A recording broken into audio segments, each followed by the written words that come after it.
तो तारिक रहमान की घर वापसी के बाद बांग्लादेश की सियासत में एक तरह का ट्रायंगल, त्रिकोण बनता हुआ नजर आ रहा है। एक ओर तो बीएनपी के तारिक रहमान हैं जो बांग्लादेश में वापस लौट चुके हैं, दूसरी तरफ मोहम्मद यूनुस बांग्लादेश के अंतरिम पीएम, आज की तारीख में सरकार के मुखिया, और तीसरी तरफ है आवामी लीग की शेख हसीना। अब इन तीनों के बारे में आपको सबसे जरूरी जानकारी दे देते हैं। तारिक रहमान जो कि लंदन से वापस लौटे हैं, 17 साल का निर्वासित जीवन बिताने के बाद वापस लौटे हैं, बीएनपी में जान फूकेंगे ऐसा माना जा रहा है।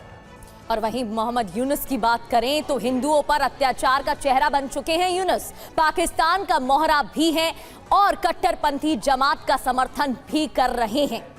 और शेख हसीना जिन्होंने भारत में इन दिनों शरण ली हुई है क्योंकि बांग्लादेश में हालात ही ऐसा पैदा हो गए थे। तख्ता पलट के बाद समर्थकों में जबरदस्त आक्रोश है, सेकुलर छवि की नेता मानी जाती हैं, और अब ये त्रिकोण जो है बांग्लादेश की सियासत में, इस पर ही चर्चा लगातार हो रही है।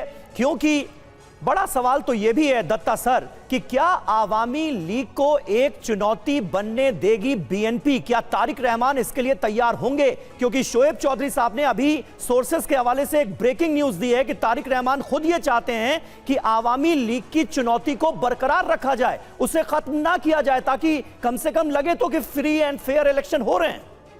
बिल्कुल समीर, देखिए ऐसा है,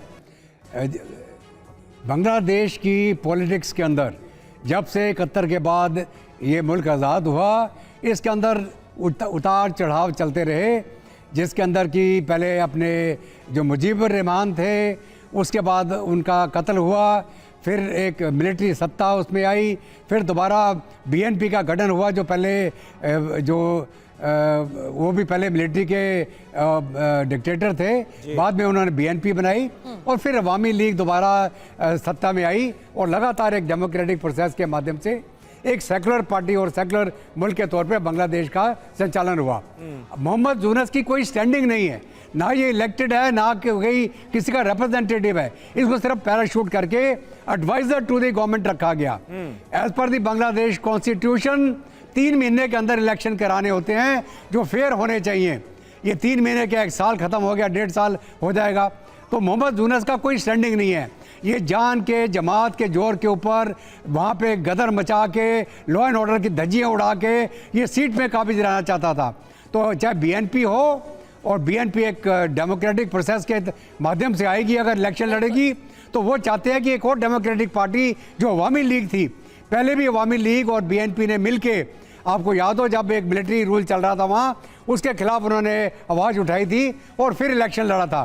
तो अवामी लीग और बीएनपी लगातार एक दूसरे का मुकाबला करते आए हैं एक डेमोक्रेटिक प्रोसेस में, और अभी भी अमेरिका के अंदर आवाज़ें उठ रही हैं जो उनके लॉ मेकर हैं कि अवामी लीग को बैन करने का कोई औचित्य नहीं है।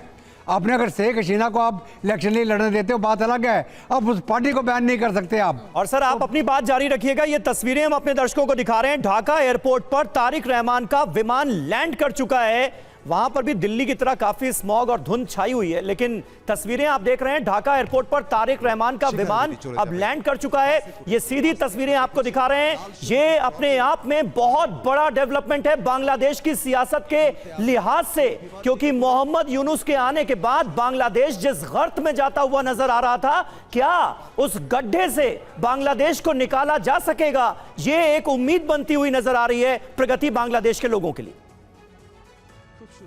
तो तस्वीरें तो आपको दिखाई रहे हैं, लेकिन आधी रात को मोहम्मद यूनुस को बड़ा झटका लगा जब विशेष सहायक खुदा बख्श चौधरी ने इस्तीफा दे दिया। गृह मंत्रालय के प्रभारी पद से चौधरी ने इस्तीफा सौंपा है और कैबिनेट सचिव ने चौधरी के इस्तीफे की पुष्टि भी की है। एक और झटका मोहम्मद यूनुस को लगा है। एक तरफ तस्वीरें आप देख रहे हैं तारिक रहमान की एंट्री बांग्लादेश में, इसके बाद क्या समीकरण बनते हुए नजर आएंगे, तमाम सवाल खड़े हो रहे हैं। बेहद ही महत्वपूर्ण दिन बांग्लादेश के लिए, और दूसरी ओर ये इस्तीफा।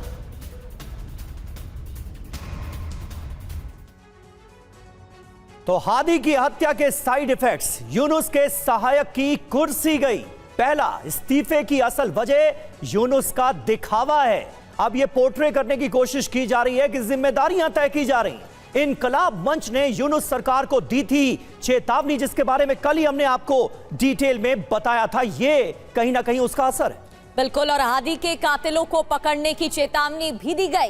कातिल अब तक फरार तो इस्तीफा दे दिया, इनकलाब मंच को खुश करने के लिए इस्तीफा दिया तो नहीं गया, ये बड़ा सवाल। लेकिन कौन है खुदा बख्श चौधरी जिन्होंने इस्तीफा दे दिया? मोहम्मद यूनुस के विशेष सहायक माने जाते हैं, गृह विभाग के प्रभारी थे, बांग्लादेश के पूर्व आईजीपी भी रहे और आरएबी के डीजी रह चुके हैं।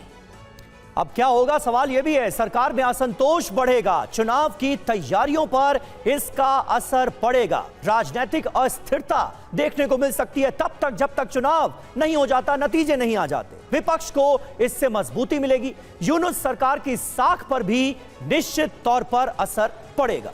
बिल्कुल, और तमाम सवाल अब खड़े हो रहे हैं। लेकिन इस बीच ये तस्वीरें देखिए, ये पहली तस्वीरें आपको दिखा रहे हैं जहां तारिक रहमान पहुंच चुके हैं, उनके साथ उनकी पत्नी और उनकी बेटी भी मौजूद हैं। ये सबसे पहली तस्वीरें TV9 भारतवर्ष पर आप देख रहे हैं। जब पहुंचेंगे तारिक रहमान तो फिर क्या समीकरण बनेंगे? विमान लैंड हो चुका है और उनकी बाहर आते हुए तस्वीरें आपको दिखा रहे हैं। एयरपोर्ट की ये तस्वीरें हैं।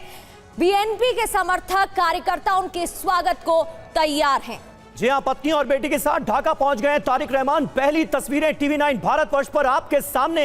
ये डेवलपमेंट अपने आप में बहुत बड़ा है। इसके आसार, इसका अंदेशा लगातार जताया जा रहा था कि फरवरी के चुनावों में BNP की अहम भूमिका हो सकती है और BNP के कार्यकारी अध्यक्ष तारिक रहमान ढाका पहुंच गए हैं। ढाका एयरपोर्ट की ये तस्वीरें आप देख रहे हैं जहां तारिक रहमान पहुंचे हैं और एयरपोर्ट के बाहर लाखों की संख्या में उनके समर्थक उनकी अगवानी के लिए, उनके स्वागत के लिए मौजूद नजर आ रहे हैं। चुनावों में बड़ी भूमिका होगी BNP की, ये हर कोई मान रहा है। लेकिन क्या आवामी लीग BNP को कुछ उसी अंदाज में चुनौती देती नजर आएगी जैसा इससे पहले बांग्लादेश में हमने चुनावों के दौरान देखा है? ये अपने आप में एक सवाल अभी भी बना हुआ है।